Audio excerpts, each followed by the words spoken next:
Councillor Marlow, please. Thank you, Mr. Mayor. Mr. Mayor, given the appalling condition of Harrow Park, and in particular the water features, with the Cabinet member set out what investment and improvements are to be made in the short and long term to deal with this highly unsatisfactory situation?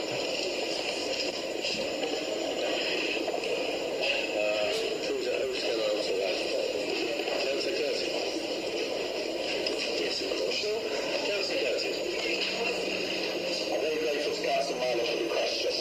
There are four main areas of focus in Harrow Park. The role of the park is a nature conservation corridor linking the centre of the village and Elm Park to the natural environment of Thames Chase and elsewhere. The aesthetic appeal of the park and the visual character of Hornchurch and Elm Park. Play and recreation facilities in the park and the role of the park as a venue for major events such as the Harrow Show. We spent over £400,000 in pursuit of these aims at Harrow Park in recent years, and further investment will continue to be made in the future. 2 new play areas have been installed, as well as a new skate park, new lighting along some footpaths, the tennis courts have been refurbished, an outdoor gym installed at the southern end of the park, and improvements made to the Bowls Club car park. A large amount of new park furniture has been installed, including 9 bins, 6 benches, 34 bollards, and other work, including repairing fences and barriers and planting new trees. Most importantly, improvements have been made to the management of the park to strengthen its role as a habitat for nature conservation and to ensure that it acts as effectively as possible as a link through which nature can move so that biodiversity does not become hemmed into only certain areas of the borough, something which will be detrimental to nature and to our own policy of life. This has contributed to our 4 main aims for the park by helping to improve the visual aspect of the park from the street at both ends of the park, improving nature conservation and providing new and increased play and recreational facilities. Responsibility for infrastructure in the centre of the park is shared between us and Thames Water, who have a major interest in the site due to the hydraulics of the River Ravensbourne and the role of this part of the park in flood prevention in Hornchurch, Elm Park and Havering in general. We feel that a number of aspects of the environment at the Wallen Drive entrance to the park do not make a positive contribution to the aesthetics of the entrance to the park and are now outdated solutions to the flood prevention and water flow issues to which they relate. We recognise that this aspect of the environment of the park is primarily the responsibility of the Environment Agency and Thames Water, and that a solution will require multi-million-pound investment from them. We have actively sought funding which would have enabled larger-scale transformations and improvements to habitats at this site, but the level of funding that is required is no longer available. Nonetheless, we continue to take a proactive approach to minimising the negative impacts of this area on the general environment of the park, and I hope that further measures can be taken in the future. I understand that, happily, rapid action by the Parks Protection Service, Harrow Lodge Nature Conservation Volunteers and the Swan Sanctuary, after the unforeseeable outbreak of avian botulism at the site in the summer, meant that a great many of the birds survived. Despite this, I am very glad that we have pursued a policy of active intervention since then to reduce the risk of such an outbreak occurring again. A timetable for works at the lake was published in September, and implementation has been effective and on schedule. The new fountain and aeration equipment were all installed on time. Aqualining of the lake to reduce silt and cool the water began on time in the week commencing the 23rd of September, and after completion of this round will be done again in April 2014. Removal of wood from the lake began as timetabled in the week commencing 30th of September, and trees around the lake will be cut back and unnecessary shrubs removed in October and November. Debris is removed from the silt trap and around the lake twice a week, and I hope that an effective way can be found of removing rubbish from the lake. In tandem with this, measures will be implemented to improve the visual aspect of entrances to the park at key locations, and further work done to strengthen the role of the park as a habitat for nature. Harrow Lodge Park plays an important part in the environmental character of Hornchurch and Elm Park.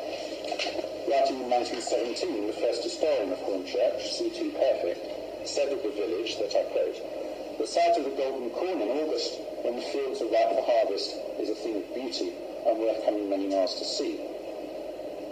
Clearly much has changed since then, but the link to nature is still very important to Hornchurch and Elm Park, and Harrow Lodge Park plays a central role in this, alongside measures such as the green roof at the New Elm Park Library, strengthening nature conservation in the High Street by increasing the number of trees in it, part of recent refurbishment, introducing new planting areas to promote year-round habitats and food sources at the Green by the Theatre and Appleton Way Car Park, and forthcoming improvements at Langton's Gardens and around St Andrew's Church.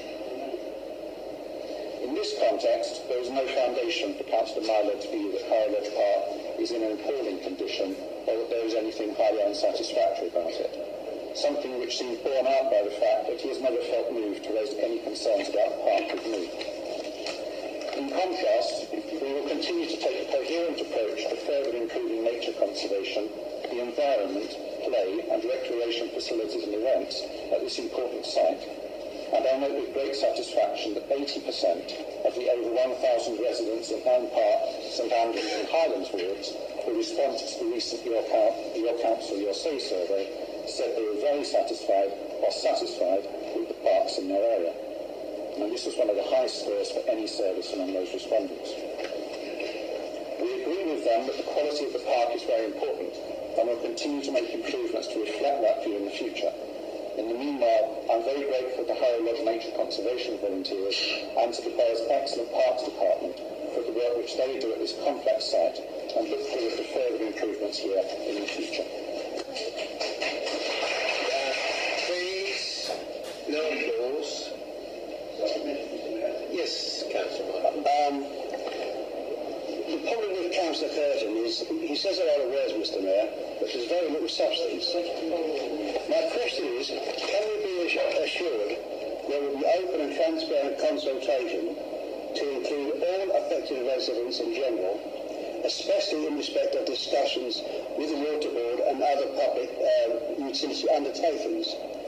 Also in respect to the formation of a Friends of Harrow Lodge Park group, and also, Mr Mayor, what's to be done about the rats and overflow of sewage in neighbouring residents' gardens?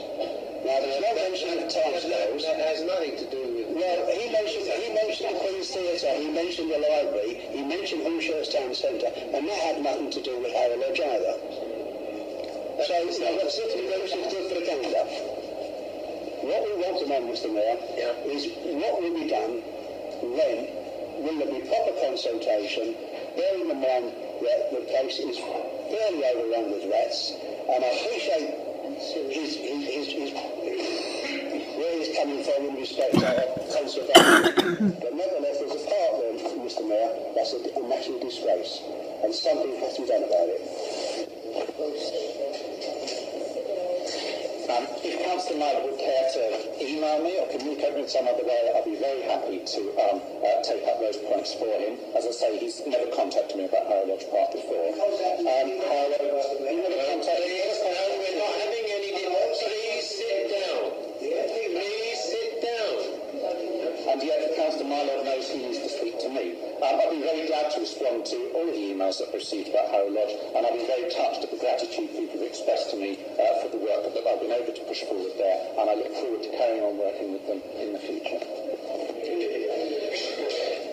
I have an email here from Andrew Curtin. The next question is sit down. John, sit down. Say I'm going to contact Terry Dawson. Yeah.